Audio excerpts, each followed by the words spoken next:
Bismillahirrahmanirrahim. Assalamualaikum warahmatullahi wabarakatuh. Waalaikumsalam warahmatullahi wabarakatuh. Perkenalkan, nama saya Nabila Abdillah dari Prodi PAIA semester 1 akan memohon penjelasan tentang kesempurnaan dalam beragama. Perkenalkan, niki guru kula dalam berspiritual. Monggo. Assalamualaikum warahmatullahi wabarakatuh.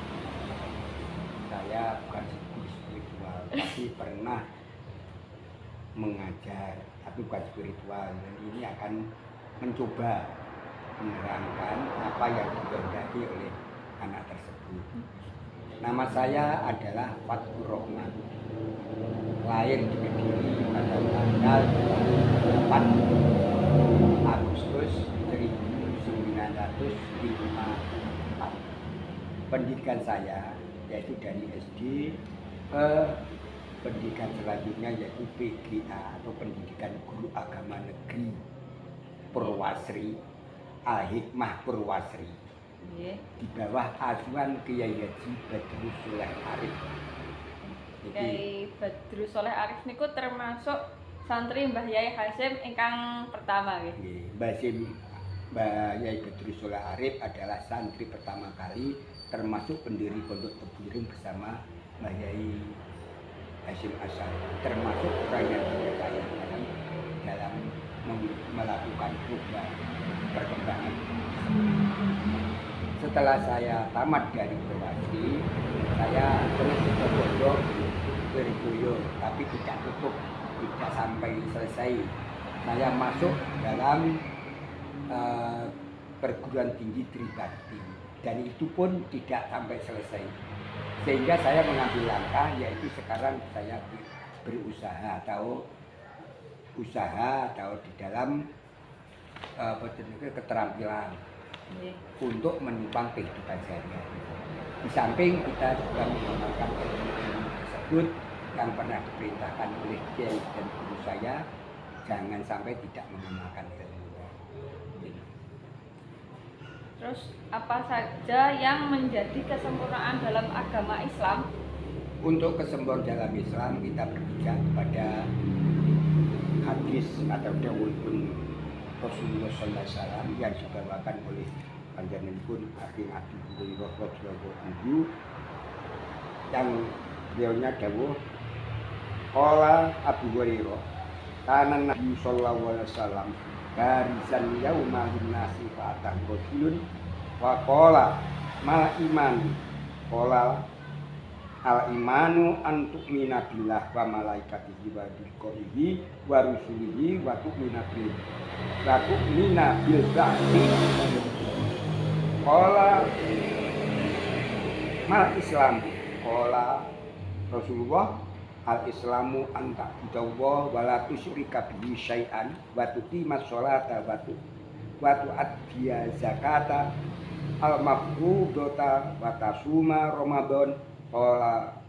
Ramadan, qala mal ihsan anak buddha anak kata rohu fa ilam takun tarohu fa innahu yaraka.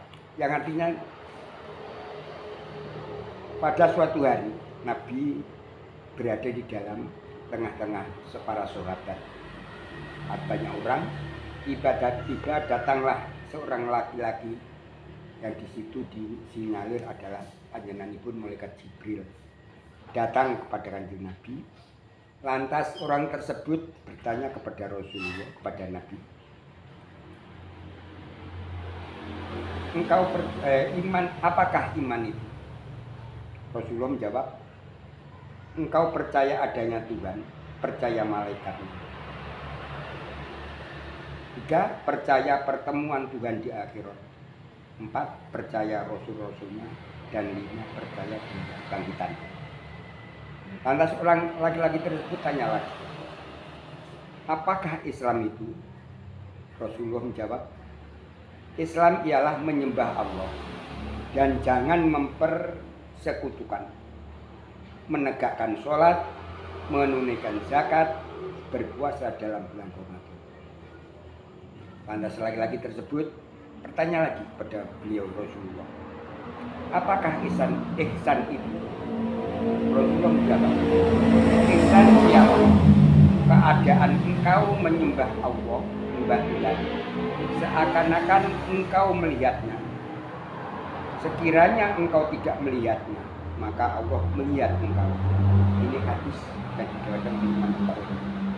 Dengan kesimpulan tersebut, dengan kesimpulan beragama, maka dalam hadis tersebut dapat dipahami bahwa kesempurnaan agama adalah atas 3 kesimpulan itu. 1. Iman, 2. Islam, 3. ihsan. Sekarang apa yang dimaksud Islam?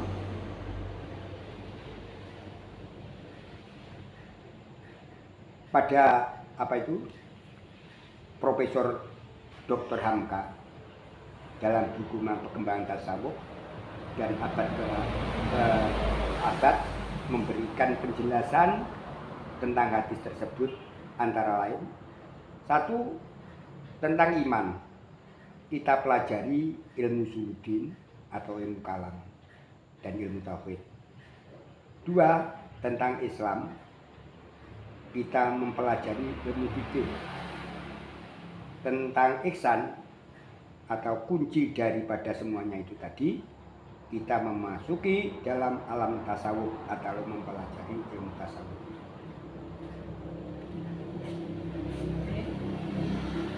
Bagaimana pengaplikasian dalam kehidupan sehari-hari itu tentang iman, Islam, dan ihsan?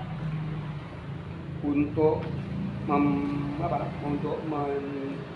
mengaplikasikan dalam kehidupan sehari-hari, kita berpijak kepada baginda Rasulullah SAW, bahwa Nabi Muhammad SAW itu hidup di dalam kerohanian. Dalam kerohanian.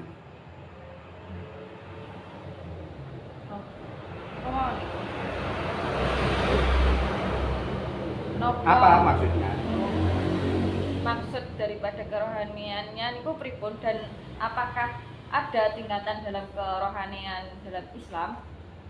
Jadi gini, hidup kerohanian dalam Islam. Artinya apa? Dalam Islam adalah dimulai dari peri kehidupan baginda Rasulullah SAW dan para sahabat-sahabatnya yang utama, dan terdapat pula dalam kehidupan para nabi yang terdahulu.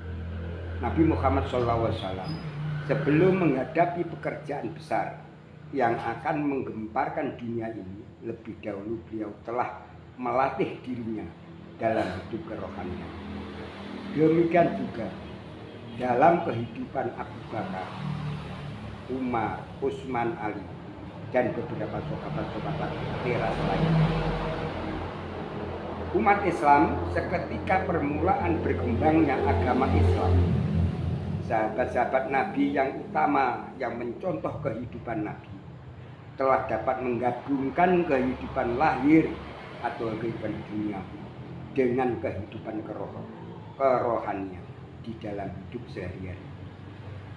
Meskipun mereka menjadi khalifah yang utama seperti Abu Bakar, Umar, Utsman, Ali, di mana segala warna kehidupan itu telah mereka pandangi dari hidup kerohanian. Hidup yang ditegakkan atas kemurnian jiwa dan kebersihan hati, memperkuat iman, keyakinan, dan kekuatan batin.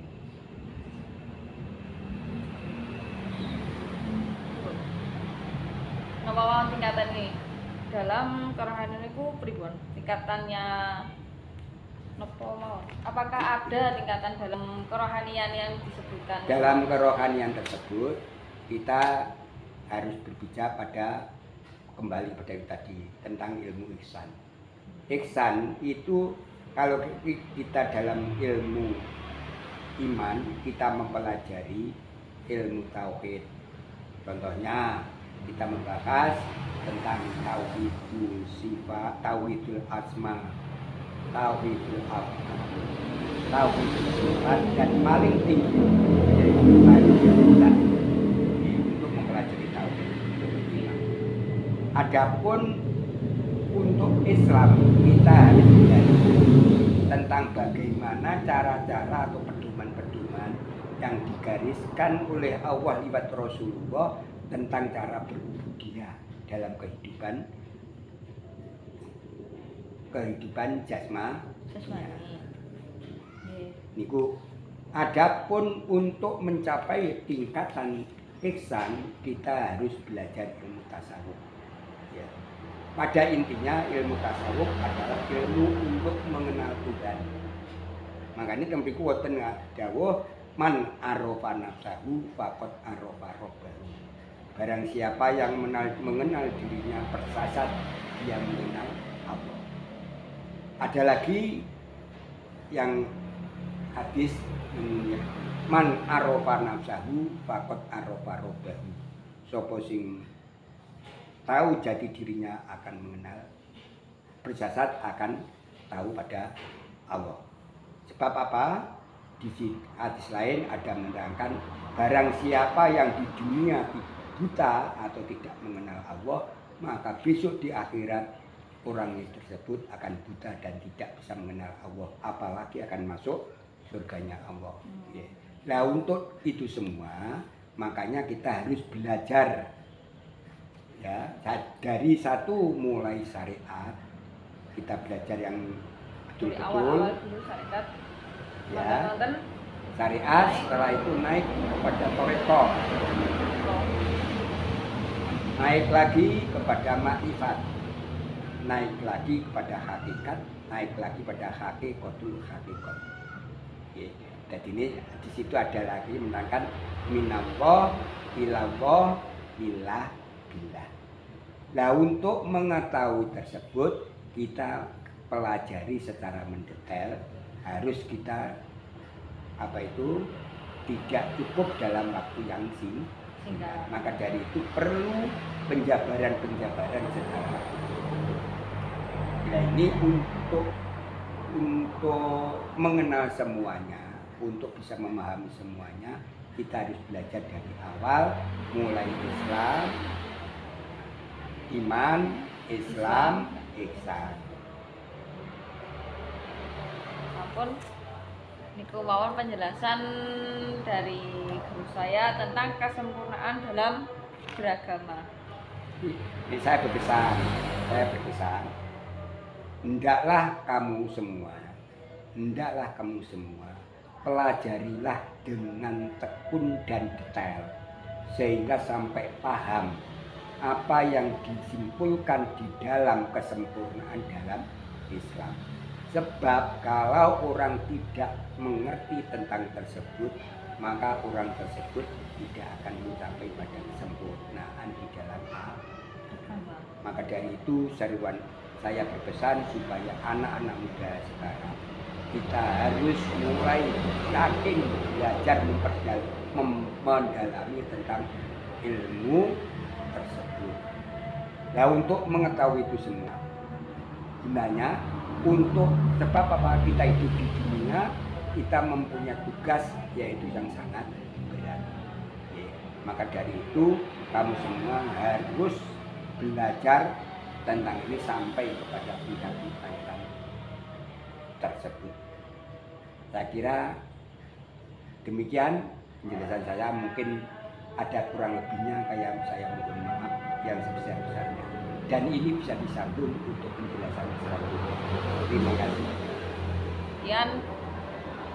Sekian. Wassalamualaikum warahmatullahi wabarakatuh. Waalaikumsalam. Dan saya ucapkan assalamualaikum warahmatullahi wabarakatuh. Terima kasih.